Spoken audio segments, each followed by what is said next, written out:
Hello everyone, इस question में कहा जा रहा है कि find the maximum and minimum value of x cube minus 3x plus 3 है ना। तो कहा जा रहा है कि इसका जो यहाँ पे दिया हुआ है फंक्शन एफ एक्स, जो यहाँ पे फंक्शन एफ एक्स दिया हुआ है x cube minus 3x plus 3, कह रहा है इसका मैक्सिमम और मिनिमम वैल्यू निकालो। ठीक है, तो कैसे निकालते थे? पहले तो यहाँ पे निकालेंगे क्रिटिकल पॉइंट। तो क्रिटिकल पॉइंट कैसे आएगा? तो पहले इसको डिफ्रेंशिएट करेंगे। इसको जब डिफ्रेंशिएट किए तो एक्स क्यूब का डिफ्रेंशिएशन हो जाएगा 3x² माइनस फिर 3x का डिफ्रेंशिएशन किए तो यहाँ पे हो गया 3, है ना। क्रिटिकल पॉइंट के लिए क्या करते थे, यहाँ पे पहले इसको फैक्टर कर लें तो यहाँ पे 3 कॉमन लिए तो आया x² माइनस 1 एंड यहाँ पे हो गया 3x माइनस 1 x प्लस 1, है ना, कि x² माइनस 1 को तोड़ सकते हैं ऐसे। अब यहाँ पे जब भी क्रिटिकल पॉइंट निकालना होता है क्या करते हैं, इसको जो आपका डेरिवेटिव आया उसको 0 से इक्वेट करते हैं, है ना। तो यहाँ पे क्या आ गया, x माइनस 1 और x प्लस 1 को 0 से इक्वेट किए हैं तो यहाँ पे x का 2 वैल्यू आ गया, एक हुआ -1 एक हुआ 1। अब इसको यहाँ पे हम लोग 2 मेथड लगा सकते हैं। ठीक है, एक होता है फर्स्ट डेरिवेटिव टेस्ट, जब क्रिटिकल पॉइंट आ जाता है इसके बाद हम लोग या तो फर्स्ट डेरिवेटिव टेस्ट लगा के बना सकते हैं या फिर सेकेंड डेरिवेटिव टेस्ट से। ठीक है, तो यहाँ पे हम लोग यूज कर रहे हैं सेकेंड डेरिवेटिव टेस्ट, यहाँ पे हम यूज कर रहे हैं सेकेंड डेरिवेटिव टेस्ट। ठीक है, तो क्या करना होता है उसके लिए, तो पहले तो डबल डेरिवेटिव निकालो, सेकेंड डेरिवेटिव निकालो। तो यहाँ पे क्या आ जाएगा सेकेंड डेरिवेटिव, अगर इसका फिर से हम लोग डिफ्रेंशिएट करें तो यहाँ पे 3 तो था पहले से और x² है तो x² का डिफ्रेंशिएशन 2x हो गया और -3 का डिफ्रेंशिएशन तो 0 हो गया, यानी यहाँ पे आ गया 6x।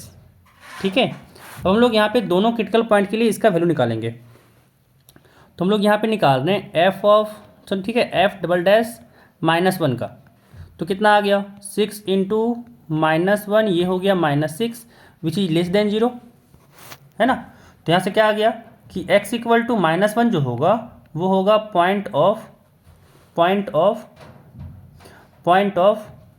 मैक्सिमा।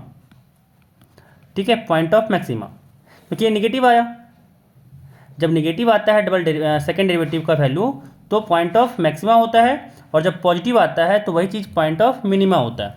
अब यहाँ पे अगर f डबल डैश 1 निकालें तो क्या हो जाएगा, यहाँ पे था 6 इंटू 1 था तो यहाँ पे 1 आया, this is equal to 6 and यहाँ पे ये 6 आ गया जो 0 से बड़ा होता है ना। तो यहाँ पे जब 6 आ गया 0 से बड़ा हो गया तो क्या हो गया, x इक्वल टू 1 हो गया पॉइंट ऑफ मिनिमा। ठीक है, ये पॉइंट ऑफ मिनिमा हो गया। अच्छा, अब हम लोग को मैक्सिमम निकालना था, मैक्सिमम वैल्यू और मिनिमम वैल्यू। तो मैक्सिमम वैल्यू कहाँ देगा, जब पॉइंट ऑफ मिनिमा को पुट करेंगे, यानी यहाँ पे हम लोग को देगा मैक्सिमम वैल्यू जब हम लोग यहाँ पे निकालेंगे एफ ऑफ -1। ठीक है, तो पुट करते हैं, यहाँ पे x cube minus 3x plus 3 था तो जैसे ही -1 पुट किए यहाँ पे हुआ -1 का क्यूब, है ना, प्लस 3 नहीं -3 इंटू -1 प्लस 3 हो गया। यहाँ पे -1 का क्यूब किए तो -1 ही हुआ ना, और यहाँ पे माइनस माइनस प्लस हो गया और 3 इंटू 1 3 हो गया, साथ में प्लस 3 है और 3 3 6 -1, यहाँ पे कितना आ गया, यहाँ पे 5 आ गया। ठीक है, और अगर हम लोग यहाँ पे f1 निकालें तो क्या आ जाएगा, 1 का क्यूब किए -3 इंटू 1 किए प्लस 3 किए, ये दोनों आपस में कट गया और यहाँ पे 1 आ गया। तो मैक्सिमम वैल्यू जो हो गया, मैक्सिमम वैल्यू वो आ गया यहाँ पे 5, और जो मिनिमम वैल्यू हो गया यहाँ पे, मिनिमम वैल्यू जो आया यहाँ पे वो हो गया 1।